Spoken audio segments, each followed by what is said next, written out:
Nós vamos orar, irmãos, pedindo a direção do Senhor para esta palavra de hoje, para esse estudo bíblico. Senhor, eu quero clamar que Tu venha nos dar a direção, Senhor.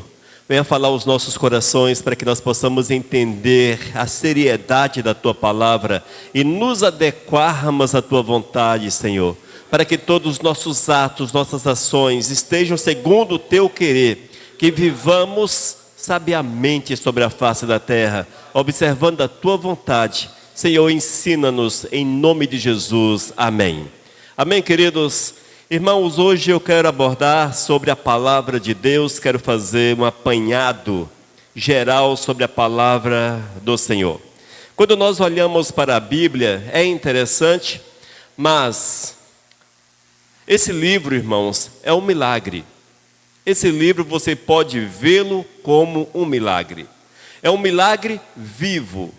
As palavras que aqui constam não são apenas palavras, mas quando nós a lemos no mover do Espírito, o Espírito de Deus fala conosco. E quando nós observamos a história a respeito da Bíblia, nós vamos constatar que, de fato, é a mão do Senhor que guardou e guarda essa palavra. Que guardou pelos séculos esta palavra, e enquanto houver mundo, enquanto Jesus não voltar, essa palavra será guardada, não será alterada. No decorrer da história, muitos já procuraram deturpá-la, já procuraram acabar com essa palavra, já procuraram mudar a tradução, mas o Senhor sempre a conservou, o Senhor sempre a guardou. Amém? Esse livro, irmãos, ele foi escrito por um período de aproximadamente 1500 anos. Veja o espaço de tempo. Aproximadamente 1500 anos, desde a primeira escritura até a última. A última escritura ocorreu por volta do ano... Antes do ano 100 da nossa época, João escreveu o último livro, inclusive o Apocalipse. Nós vemos que, a partir dessa data, passaram-se 1900 anos sem uma nova escritura, porém, aquilo que nós temos em mãos são escrituras fiéis aos originais. Porque foi o Espírito Santo de Deus que a guardou. O Espírito Santo de Deus que guarda.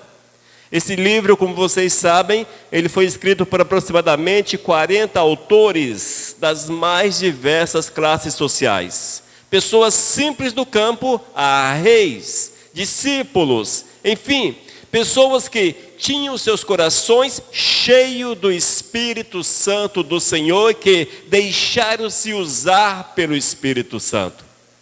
Eles escreveram aquilo que eles sabiam que receberam dos seus antepassados e também a revelação do Senhor, e tudo isso é útil para que nós possamos observar aquilo que Deus quer e cumprir a vontade do Senhor a cada instante, a cada minuto. Quando você lê a sua Bíblia, você há de notar que ela não está numa ordem cronológica. Você vê o Gênesis, depois você vê lá no final do Antigo Testamento, você vê os profetas, mas não é uma ordem cronológica. Aquilo foi uma adaptação que fizeram para que os livros fossem agrupados por temas. Nós temos visto, irmãos, que as pessoas confundem um pouco e às vezes não entendem o porquê, mas é simples. Quando o cânone foi fechado, as pessoas ali reunidas acharam por bem reunir, agrupar os livros por temas. No Antigo Testamento nós vemos o Pentateuco, 5 livros, os históricos, 12 livros, na sequência da sua Bíblia. Os poéticos, 5 livros. Os proféticos, profetas maiores, 5, e profetas menores, são 12. Esses profetas maiores e profetas menores é devido à quantidade de texto que eles escreveram. Se você olhar os profetas maiores, vocês verão que esses livros são maiores do que os profetas menores. Não porque o Isaías, por exemplo, era maior do que Malaquias. Não é nesse aspecto. Mas o livro é maior. A escritura é maior. Eis o porquê profetas maiores e profetas menores. No Antigo Testamento, 39 livros. São 929 capítulos, ou glórias. 929 capítulos, sem alterações, em aproximadamente 1.500 anos, desde que o cânone foi fechado. E o Novo Testamento?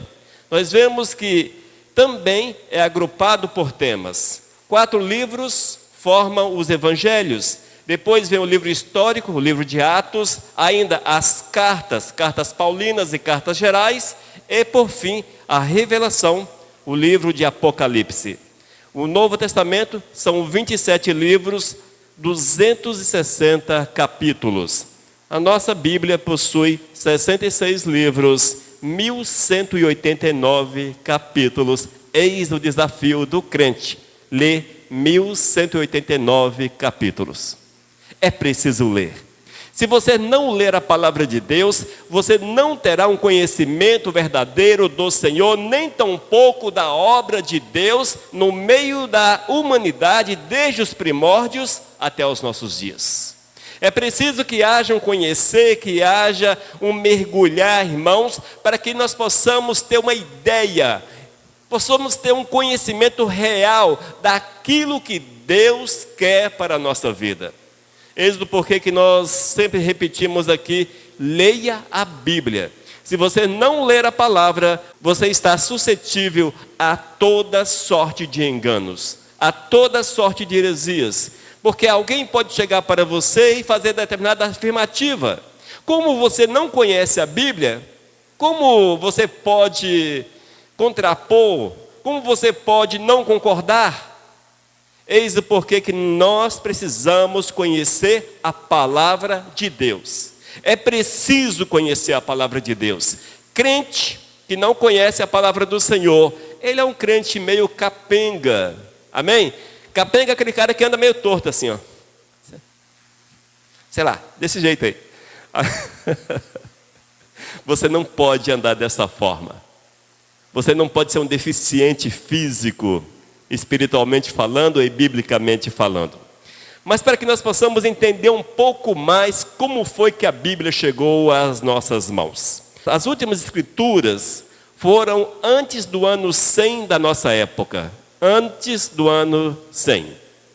No entanto, essa Bíblia que nós temos em mãos, essa que você tem aí, oh glórias, que você ama, mas se você deixar aberta no Salmo 91, não vai trazer bênção na tua casa? Sim, maldição, porque você está ferindo os ensinamentos que aqui estão, e você optou pelo misticismo ao invés de viver a palavra. Não deixe aberta no Salmo 91, não será a bênção na tua casa, ok? Mas leia, coma a palavra do Senhor. Aproximadamente 1.600 anos atrás, foi fechado o cânone que nós temos hoje. O cânone é a lista dos livros que nós temos hoje em nossas mãos. Chama-se cânone. Foi fechado no concílio de Cartago por volta do ano 419 da nossa época. 1.600 anos atrás aproximadamente.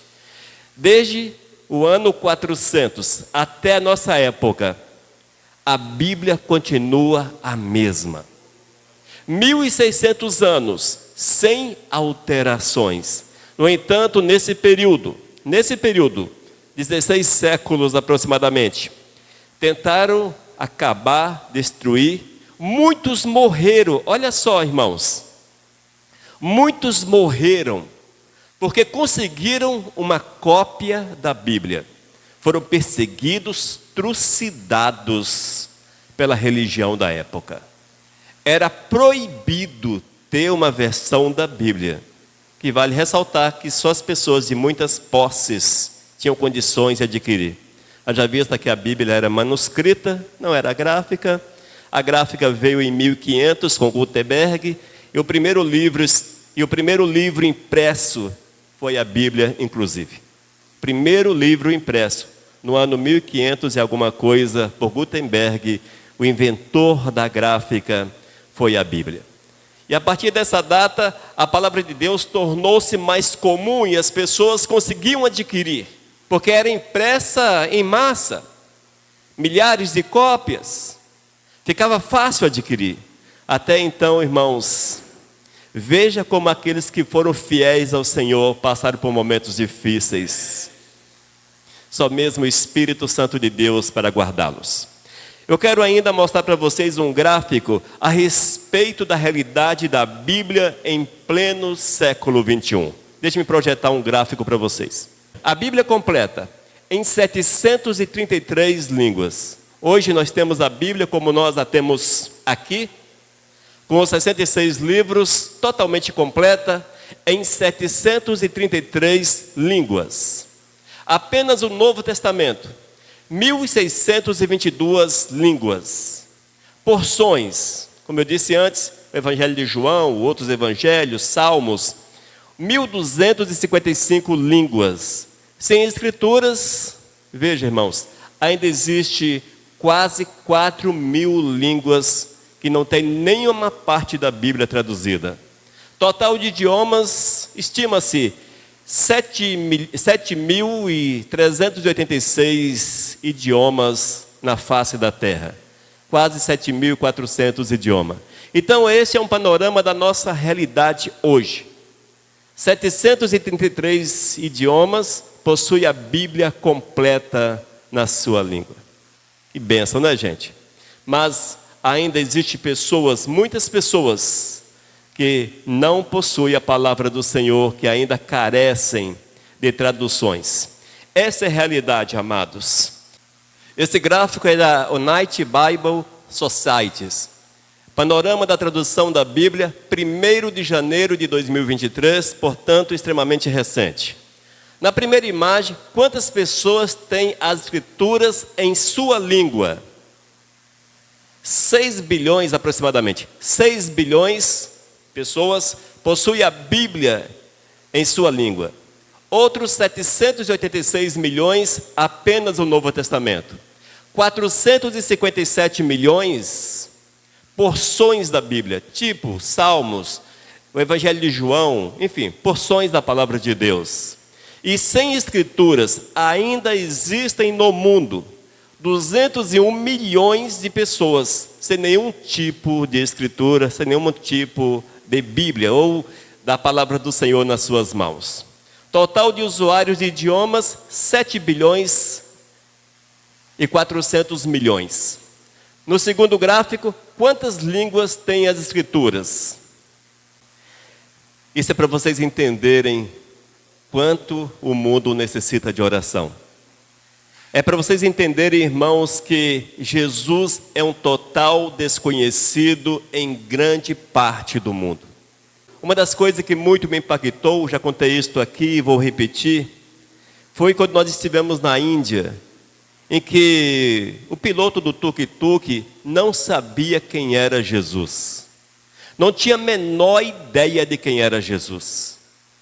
Impactante isso. Ele sabia quem eram os jogadores do Brasil, citou o nome de alguns da época, mas não sabia quem era Jesus. Porque a Índia, irmãos, é um país fechado, e outros tantos, países que o evangelho é muito restrito. Eles não têm uma igreja, eles não têm uma Bíblia, apesar de falarem inglês, mas não têm uma Bíblia. O inglês é o segundo idioma da Índia. Mas não tem uma Bíblia na sua casa, não tem interesse, não sabe quem é. Precisamos orar, irmãos, precisamos orar. Amém? Para que o Senhor, na sua graça, na sua misericórdia, permita que essas pessoas sejam alcançadas pela palavra transformadora de Deus, a palavra maravilhosa do Senhor. Hebreus capítulo 4, versículo 12. Ouça só o que está escrito. Porque a palavra de Deus é viva e eficaz, é mais cortante do que qualquer espada de 2 gumes, e penetra até o ponto de dividir a alma e espírito, juntas e medulas, e é apta para discernir os pensamentos e propósitos do coração. Esse versículo é muito conhecido, ele é gostoso quando você o lê. Ele é agradável a leitura. Mas muitas vezes, e geralmente, nós não paramos para meditar nas partes, aquilo que de fato esse texto está falando. E hoje eu quero rapidamente mostrar para vocês o que esse texto quer dizer e o que é que ele significa para cada um de nós.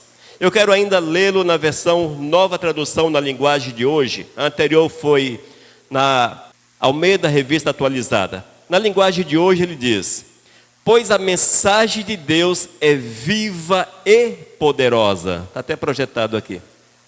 Pois a palavra de Deus é viva e poderosa. Você pode até conferir na sua Bíblia, que está na outra versão. Mas aqui fica bem mais claro, não é? Pois a palavra de Deus é viva e poderosa e corta mais do que qualquer espada afiada dos dois lados. Ela vai até o lugar mais fundo da alma e do espírito.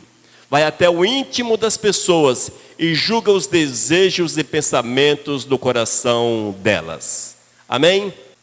Quando nós meditamos um pouco mais nesse versículo, quando nós reservamos tempo para procurar entender o que essa palavra está falando, nós vamos ver a intensidade do amor do Senhor, da grandiosidade da palavra de Deus.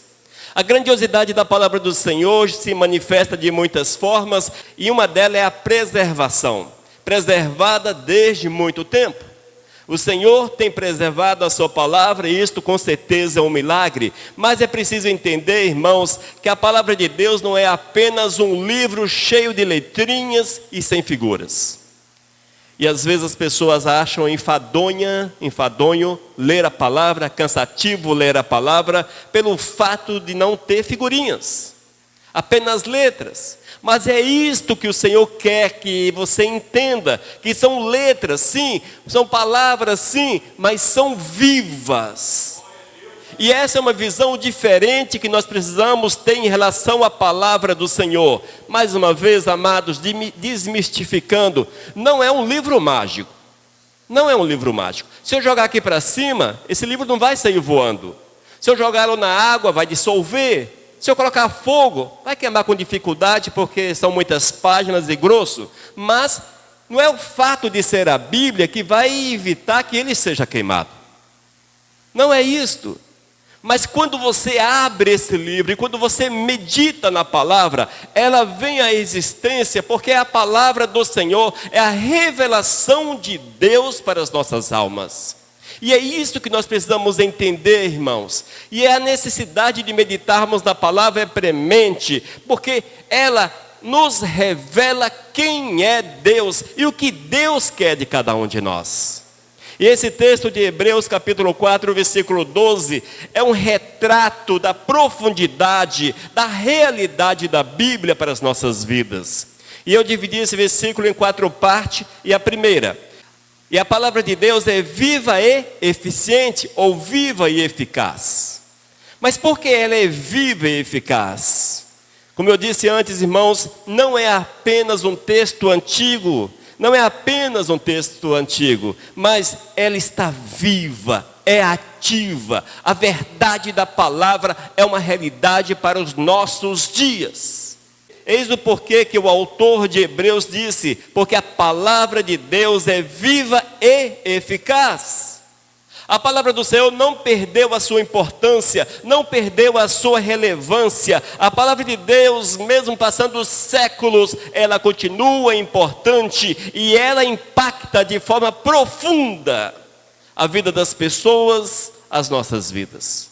Se você deseja ser impactado com a presença do Espírito Santo, não procure um profeta. Não corra atrás dos muitos profetas, nem de homens com palavras bonitas, mas mergulhe na profundidade da palavra de Deus. E você será impactado com a revelação do Senhor, porque ela é viva, ela é eficaz, ela é eficiente, ela é poderosa. A palavra do Senhor é poderosa e nós precisamos tê-la em nosso coração, guardá-la no lugar mais profundo da nossa vida. Amém? Que você tenha o desejo, irmãos, de lê-la, decorá-la, aprendê-la, enfim, conhecê-la de uma forma intensa, para que ela esteja na ponta da tua língua, para que você possa defender a tua fé, a fé que você tem no Senhor, e a nossa fé está como base a palavra de Deus. E a nossa fé tem como base a palavra de Deus. A segunda parte do versículo diz: é mais cortante do que qualquer espada de 2 gumes. Veja, ela é mais cortante do que uma espada de 2 gumes. Espada de 2 gumes é uma espada que é afiada dos 2 lados. A versão, nova tradução na linguagem de hoje, ela deixa um pouco mais clara. Mais do que qualquer espada afiada dos 2 lados. Ou seja, quando você passa a espada numa direção, ela corta. Quando você volta, ela também corta. Ela é afiada em ambos os lados.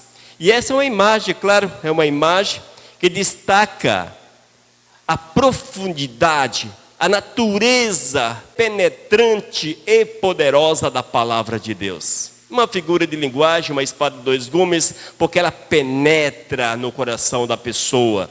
Ela penetra na vida da pessoa. Ela tem o poder de penetrar. E ela, irmãos, quando você a traz para dentro do seu coração, ela é capaz de discernir e expor a verdade sobre nós mesmos. Se você quer se conhecer um pouco mais, leia a Bíblia. Você vai descobrir que nada és, a não ser apenas um pecador carente da misericórdia do Senhor, condenado ao inferno, desde o teu nascimento, mas pela graça do Senhor, restaurado e curado. Mas todas essas informações, elas estão na palavra do Senhor. Ela revela as nossas falhas, revela nosso caráter, revela quem somos, revela nossos pecados, mas também revela a necessidade urgente de uma mudança, de uma busca pela presença do Senhor e de viver uma vida diferente. Eis o porquê que a espada, ela é mais afiada do que uma espada de 2 gumes, porque ela mostra, ela corta, ela abre a nossa realidade, ela revela quem somos. E nós precisamos, a partir dessa revelação, buscar do Senhor a restauração completa, a restauração perfeita. A terceira parte, ouça só o que diz: e penetra até a divisão da alma e do espírito. Às vezes nós lemos esse texto e não entendemos por que a palavra de Deus tem o poder para dividir, não é, gente? Para dividir. Isso é porque ela vai até o lugar mais fundo do nosso ser, ao âmago do nosso ser. Quando você ler a palavra de Deus, você há de ver, irmãos, que a revelação, ela torna-se uma realidade tão intensa, que alcança o teu íntimo. Quando o autor de Hebreus cita alma e espírito, ele está dizendo que os aspectos mais profundos e íntimos do nosso ser são revelados. Nada fica escondido à luz da palavra de Deus. Dá a entender, irmãos, que a palavra do Senhor é viva, não é? Eu estou falando de uma forma, parece que eu estou falando de um ser. A Bíblia não é um ser, mas é a palavra viva do Espírito Santo de Deus. Isso é um mistério que nós só vamos compreender quando estivermos ali na glória. Mas a palavra, a Bíblia, é a palavra viva de Deus. Quando você medita nas Sagradas Escrituras, o Senhor se revela e Ele se mostra a cada um de nós. E nesse texto nós vemos que ela penetra até a divisão da alma e do espírito. A palavra de Deus, irmãos, ela é capaz de penetrar nas áreas mais profundas, naquele lugar que ninguém vai, que ninguém pisa. Ela vai ali. Ela alcança o âmago, o núcleo da nossa existência. E revela, amados, verdades sobre nós mesmos, que às vezes nós não damos atenção. Mas quando você ler a Bíblia, o Espírito de Deus traz essa realidade à tona e você passa a conhecer-se, a saber quem és. E é necessário que haja esse meditar nesse livro, para que a palavra do Senhor seja uma verdade na nossa existência. E a última parte, Hebreus capítulo 4, versículo 12. E é apta para discernir os pensamentos e intenções do coração. Na Nova Tradução na linguagem de hoje, ela diz: vai até o íntimo das pessoas e julga os desejos e pensamentos do coração delas. Irmãos, fica uma sugestão: se você ler a Bíblia e não consegue entender o português, a gramática, você não consegue assimilar a palavra de Deus, adquira uma versão Nova Tradução na linguagem de hoje. E você faz uma comparação entre ambas, uma triangulação entre ambas, e você será muito edificado, porque uma trará revelação à outra, deixará o texto mais claro e você conseguirá entender mais, de uma forma mais clara, aquilo que o Espírito Santo está falando ao teu coração. Nessa última parte desse versículo, irmãos, discerne os pensamentos e as intenções do coração. A palavra de Deus, ela funciona como se fosse um juiz para nós. Tanto é que, se você ler, por exemplo, Gálatas, lá fala sobre as obras da carne. Eis aí o juiz. Está dizendo, você não pode pecar, não pode adulterar, você não pode roubar, não pode fazer isso, não pode fazer aquilo.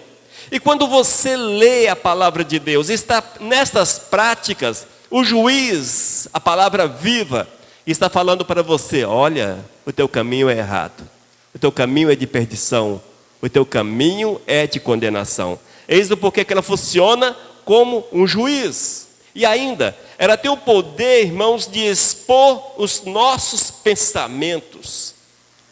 Quantas vezes os nossos pensamentos são ruins, mas ninguém sonda, ninguém sabe.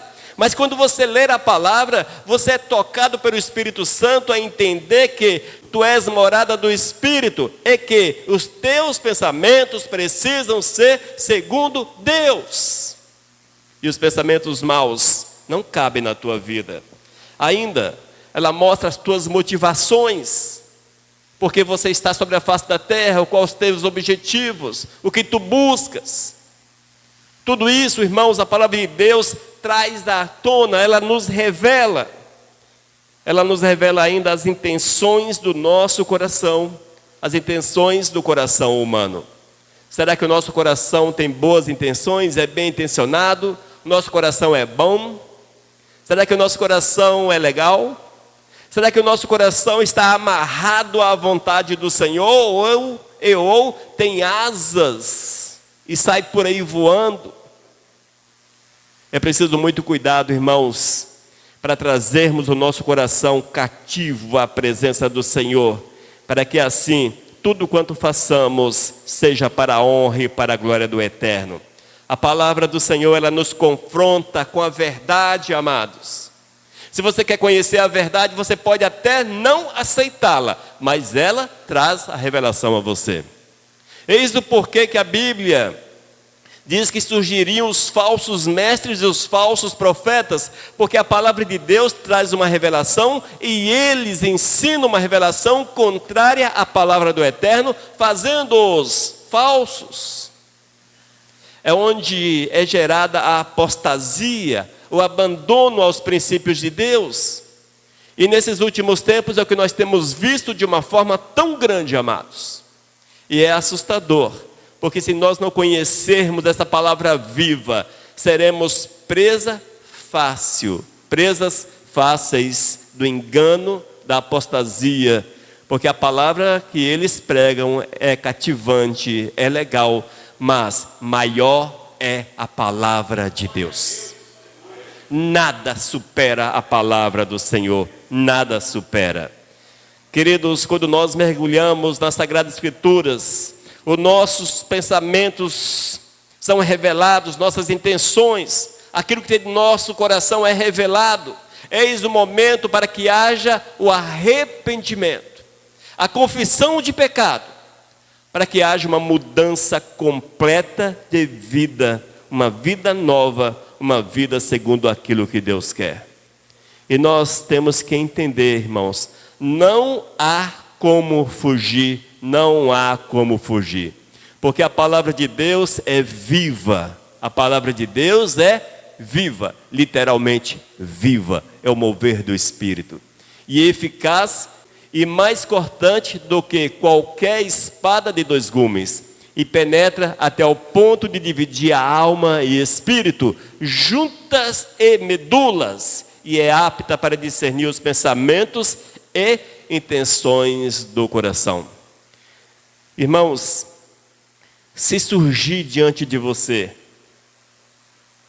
qualquer pessoa com uma revelação que vá além da palavra, que seja anátema, que seja maldito. Anátema, maldito.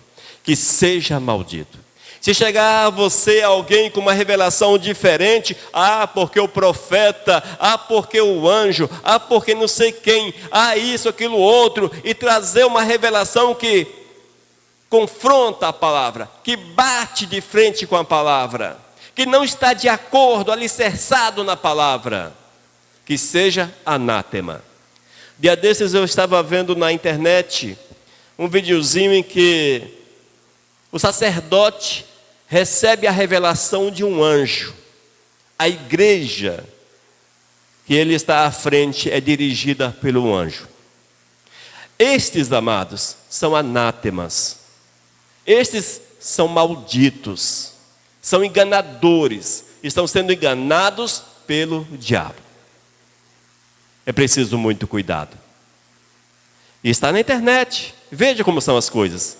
E eles falam de forma clara que o anjo está dando a revelação. Anjo não dá revelação para ninguém. Anjo é obreiro de Deus. Não está sujeito à vontade do homem. Ele não existe para dirigir a obra do Senhor. O Senhor diz que esta obra não estaria nas mãos dos anjos, mas sim dos homens. Lembra-se do texto? Os anjos anseiam em testemunhar de Deus. O Senhor disse, não é para vocês, é para os homens. E o texto diz que se alguém, mesmo um anjo, se levantar com uma nova revelação, que seja anátema. Amém? Ainda, irmãos, profetas do maligno nesses últimos tempos, com revelações que contrariam de frente à palavra de Deus. Princípios contrários à palavra do Senhor. É a nova revelação. Não existe uma nova revelação. Não existe uma nova revelação. Se aparecer uma nova revelação, ela não vem de Deus, ela vem do diabo.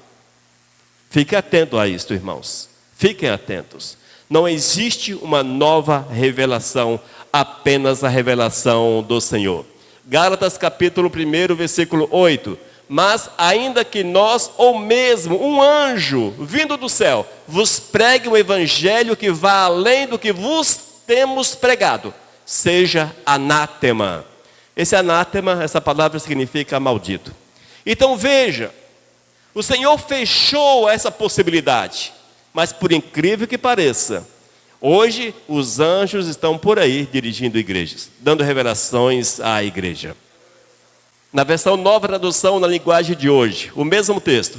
Mas se alguém, mesmo que seja nós, ou um anjo do céu, anunciar a vocês um evangelho diferente daquele que temos anunciado, que seja amaldiçoado. Amém? Irmãos, infelizmente, nós estamos vivendo dias em que muitas igrejas são dirigidas por profetas. Cuidado com isso. A palavra de Deus é simples. Nós não precisamos de revelações complexas. Não. O que nós precisamos é santidade, obediência suficiente. As demais coisas não existem. É preciso muito cuidado com as chamadas revelações, com os chamados profetas dos últimos tempos. Cuidado com esse povo. São levantados pelo diabo para enganar multidões e têm enganado multidões. É preciso muito cuidado, irmãos. que nós possamos nos ater à palavra de Deus, nos guardarmos de toda sorte de doutrinas contrárias à palavra do Senhor, entendendo, pois, que a mensagem verdadeira é aquela que vem de Deus. Mais uma vez, Hebreus capítulo 4, versículo 2. Pois a mensagem de Deus é viva e poderosa, e corta mais do que qualquer espada afiada dos dois lados. Ela vai até o lugar mais fundo da alma e do espírito, vai até o íntimo das pessoas e julga os desejos e pensamentos do coração delas. Amém? Hebreus capítulo 4, versículo 12, eu li na versão Nova Tradução na linguagem de hoje. Queridos, estejamos atentos à palavra do Senhor, ela é viva. Comamos a palavra do Senhor, ela é alimento. Ela é alimento, ela nos dá forças, ela nos dá condições de seguirmos em frente e não sermos enganados pelos espíritos de engano. Amém? Oh, glórias! Vamos então orar. Senhor, nós te louvamos por essa palavra, que ela fique guardada em nosso coração, Pai. Prepara-nos para que os nossos passos sejam segundo o teu querer. Que nós possamos de fato viver esta palavra viva em nosso dia a dia. Ó Senhor, seja conosco sempre. Ó Deus, ensina-nos em nome de Jesus. Amém. Amém, queridos? Que Deus nos abençoe e que guarde a sua palavra em nosso coração.